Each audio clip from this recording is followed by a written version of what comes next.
প্রস্রাবের ইনফেকশন, প্রস্রাবের জ্বালা-পোড়া, তীব্র জটিল এমন মূত্রনালীর সংক্রমণ, বিশেষ করে সিস্টাইটিস চিকিৎসা, ঘন ঘন সংক্রমণের ঝুঁকিতে থাকা ব্যক্তিদের মধ্যে পুনরাবৃত্ত ইটিআই প্রতিরোধ ইত্যাদির ক্ষেত্রে খুব দ্রুত কাজ করে থাকে নিউটোইন এসআর ট্যাবলেট ক্যাপসুলটি। আসসালামু আলাইকুম, শামস মেডিসিন টিপস আপনাদের সবাইকে স্বাগত। আমি আবারও চলে আসলাম আপনাদের মাঝে নতুন একটা টপিকস নিয়ে।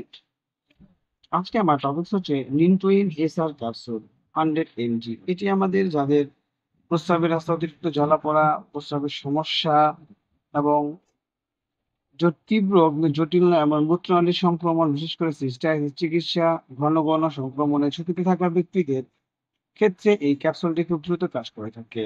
সুতরাং টপিকটি শুরু করার পূর্বে আপনাদের কাছে আমার অনুরোধ, প্লিজ চ্যানেলটি সাবস্ক্রাইব করুন এবং ভিডিওটি আপনার টাইমলাইন থেকে শেয়ার করে দিন। যারা অলরেডি আমার চ্যানেলটি সাবস্ক্রাইব করেছেন তাদেরকে জানাই অসংখ্য ধন্যবাদ। যারা এখনো সাবস্ক্রাইব করেননি, প্লিজ বন্ধুরা চ্যানেলটি সাবস্ক্রাইব করুন এবং ভিডিওটি আপনার টাইমলাইন থেকে শেয়ার। এর ফলে হয়তো বা আপনি উপকৃত হতে পারেন, অথবা আপনার প্রিয় মানুষ যারা এই ধরনের সমস্যা ভুগছে তাদের উপকারে আসতে পারে। চলুন বন্ধুরা আমরা চলে যাই আমাদের মেইন টপিকসে। নিউটোরিন এসআর, যার মধ্যে রয়েছে নাইট্রোফোরেশন আর একটি টেকসই মুক্তি ফর্মুলেশন, যা মূলত মূত্রনালী সংক্রমণ, ইউটিআই এর চিকিৎসা এবং প্রতিরোধে ব্যবহৃত একটি সুপরিচিত অ্যান্টিবায়োটিক। নাইট্রোফোরেশন হলো ব্যাকটেরিয়া জনিত এজেন্টের শ্রেণীর অন্তর্গত, যা মূত্রতন্ত্রে স্থায়ীভাবে কাজ করে। এটি ক্যালবেসিলা প্রজাতির মতো সাধারণ রোগ জীবাণুর বিরুদ্ধে বিশেষ করে কার্যকর, যা প্রায়শঃ মূত্রাশয় এবং কিডনি সংক্রমণজয়ী লিনটোইন টেকসই ব্যক্তি এছাড়া ফর্ম দীর্ঘ সময় ধরে ক্রিয়া সম্পাদন করে, যার ফলে দৈনিক ডোজ কম হয় এবং প্রস্রাবে আরো সামঞ্জস্যপূর্ণ থেরাপিউটিক স্তর তৈরি হয়। এ পর্যায়ে বন্ধুরা আমরা জানবো নিউটোইন এসারের কর্মপ্রক্রিয়া, অর্থাৎ এই ক্যাপসুলটি কিভাবে আমাদের বডিতে কাজ করে থাকে সেই সম্পর্কে জানবো। প্রতিটি নিউটোনিন এসআর ট্যাবলেট সক্রিয় উপাদান হিসেবে রয়েছে নাইট্রোফোরেশন, ব্রড স্পেকট্রাম অ্যান্টিবায়োটিক, যা পদ্ধতিগতভাবে কাজ করে।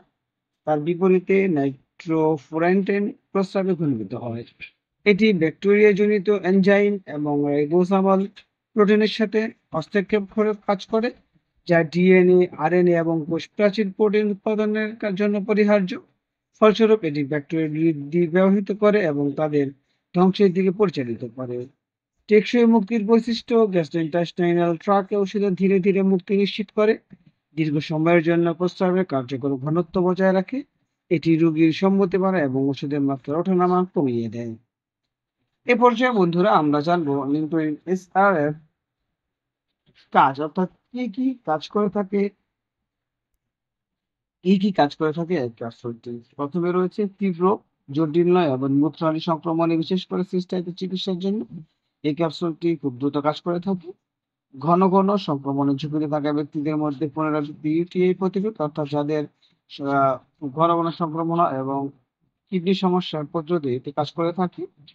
মূত্রনালীর ব্যাকটেরিয়া সংবেদনশীল স্টেম দ্বারা সংক্রমণ ব্যবস্থাপনা এটা এই ক্যাপসুলটি কাজ করে থাকে। জটিল ইউটিআই, কিডনি সংক্রমণ, পাইলোফ্রানাইটিস অথবা মূত্রতন্ত্রের বাইরে সংক্রমণের জন্য এটি সাধারণত সুপারিশ করা হয় না, কারণ রক্ত টিস্যুতে এর ঘনত্ব কম থাকে। এ পর্যায়ে বন্ধুরা আমরা জানবো যে এক ডোজ বা সাবধানতা এটি কিভাবে খেতে হবে। ইনফ্লুয়েঞ্জা ডোজ রোগীর বয়স, কিডনি কার্যকারিতা এবং সংক্রমণ তীব্রতার উপর নির্ভর করে। সাধারণত শোষণ বাড়াতে এবং গ্যাস্ট্রোইন্টেস্টাইনাল পার্শ্ব প্রতিক্রিয়া কমাতে এটি খাবার বা দুধের সাথে নেওয়া হয়। জটিল ইউটিআই এর ক্ষেত্রে চিকিৎসকের নির্দেশে সময়কালের জন্য প্রতি 12 ঘন্টা অন্তর একটি করে ট্যাবলেট গ্রহণ করা যেতে পারে। দীর্ঘমেয়াদী পুনরাবৃত্ত সংক্রমণ প্রতিরোধের জন্য রাতে কম ডোজ দেওয়ার পরামর্শ দেওয়া হয়। অর্থাৎ এটি আপনার রোগের তীব্রতা অনুসারে ডোজটি সামঞ্জস্য করা যেতে পারে। তবে যে একবার ট্যাবলেটটি সাধারণত একবার ট্যাবলেটটি সেবন করা হয়। এই পর্যায়ে বন্ধুরা আমরা যেমন পার্শ্ব প্রতিক্রিয়া, কেন প্রতিদিন মেডিসিনের পার্শ্ব প্রতিক্রিয়া রয়েছে, তেমনি করে নিউটোনিন এসআর তার বিপরীত পার্শ্ব প্রতিক্রিয়ার মধ্যে রয়েছে গুনগুনি ভাব, ক্ষুধাহ্রাস, পেটে অস্বস্তি, মাথা ব্যথা, মাথা ঘোরা ইত্যাদি। সতর্কতা বন্ধুরা, প্রতিদিন মেডিসিনের সতর্কতা রয়েছে, তেমনি করে নিউটোনিন এসআর তার বাহিরের সতর্কতার মধ্যে রয়েছে রেনাল বিকল, রোগীদের ক্ষেত্রে, কারণ কার্যকর প্রস্রাবের মাত্রা পৌঁছাতে পারে না। গর্ভবতী মহিলাদের নিকটবর্তী মেয়াদে নবজাতকের মধ্যে লাইফোপিনিয়ামের ঝুঁকি থাকে। ১ বছর কম বয়সী শিশু, নেট্রোপ্রোটাইন সাথে সম্পর্কিত লিভার ও ফুসফুসের সাথে রোগীর রয়েছে এমন ব্যক্তি সতর্ক থাকতে হবে। অ্যালকোহল সরাসরি নিউটনের পথে নির্দেশিকা করে না, তবে লিভারের উপর চাপ কমাতে অতিরিক্ত গ্রহণ এড়িয়ে চলা পরামর্শ দেওয়া হয়। অর্থাৎ যাদের হৃদপিণ্ডে সমস্যা রয়েছে এবং গর্ভবতী রয়েছেন এবং অ্যালকোহল সেবন করেন, তাদের ক্ষেত্রে এই ক্যাপসুলটি অবশ্যই সতর্কতার সাথে এবং ডক্টরের পরামর্শ নিয়ে সেবন করতে হবে। সুতরাং বন্ধুরা, আমরা বলতে পারি নিউটনের নেচার বা নাইট্রোফুরানটোইন মূত্রনালীর সংক্রমণের লক্ষ্যবস্তু চিকিৎসা এবং প্রতিরোধের জন্য একটি মূল্যবান অ্যান্টিবায়োটিক, টেকসই যুক্তিসূত্র মূত্রতন্ত্রের থেরাপিউটিক ওষুধের মাত্রা বজায় রাখতে সম্মতি এবং কার্যকারিতা উন্নত করে।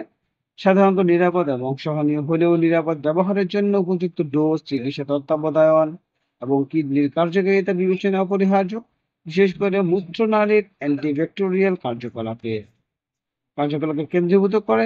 নিউটোইন এসার বারবার মূত্রাশয় এবং সংক্রমণের ঝুঁকি থাকা রোগীদের জন্য একটি কার্যকর সমাধান প্রদান করে, তাদের জীবনযাত্রার মান উন্নত করতে এবং জটিলতা কমাতে সহায়তা করে। বন্ধু, আপনার যদি উপরে উল্লেখিত যে সমস্যার কথা বলা হয়েছে, যদি এই ধরনের সমস্যায় আপনি পীড়িত হন, তাহলে অবশ্যই ক্যাপসুলটি সেবন করতে পারে। তবে সেবন করার পূর্বে অবশ্যই একজন অভিজ্ঞ ডক্টরের পরামর্শ নিন, অথবা আপনার পাশে যে স্বাস্থ্যসেবা কর্মী রয়েছে রেজিস্টারকৃত, তার সাথে আলোচনা করে সেবন করবেন। কোনোভাবেই ডক্টরের পরামর্শ ছাড়া মেডিসিন সেবন করবেন না এবং কাউকে মেডিসিন সেবন করতে উৎসাহ দিবেন না। আমাদের এই চ্যানেলের মাধ্যমে শুধুমাত্র বন্ধুরা আপনি কোন রোগের জন্য কোন মেডিসিনটি সেবন করবেন সেই সম্পর্কে বলা হয়। সুতরাং কোনোভাবেই ডক্টরের পরামর্শ ছাড়া মেডিসিন সেবন করবেন না।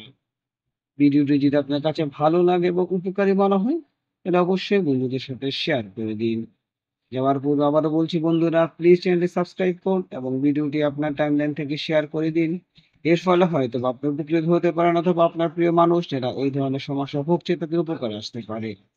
তাছাড়া আপনি যদি নির্দিষ্ট কোনো টপিক বিষয়ে জানতে চান, অথবা কোনো নির্দিষ্ট বিষয়ে জানার ইচ্ছা থাকে, আমাদেরকে কমেন্টস করে জানান। আমরা সেই টপিকস এর উপর আপনার জন্য ভিডিও নিয়ে আসবো। আজ এ পর্যন্তই। আগামীকালকে আবার কথা হবে নতুন কোনো টপিকসে। সেই পর্যন্ত সবাই ভালো থাকুন। যাওয়ার পূর্বে আবারও বলছি, প্লিজ চ্যানেলটি সাবস্ক্রাইব করে এবং ভিডিওটি আপনার টাইমলাইন থেকে শেয়ার করে দিন। লাইক, কমেন্ট, শেয়ার করে শামস মেডিসিন ইউটিউব চ্যানেলের সাথেই থাকুন। সবার সুস্থতা কামনায় খোদা হাফেজ।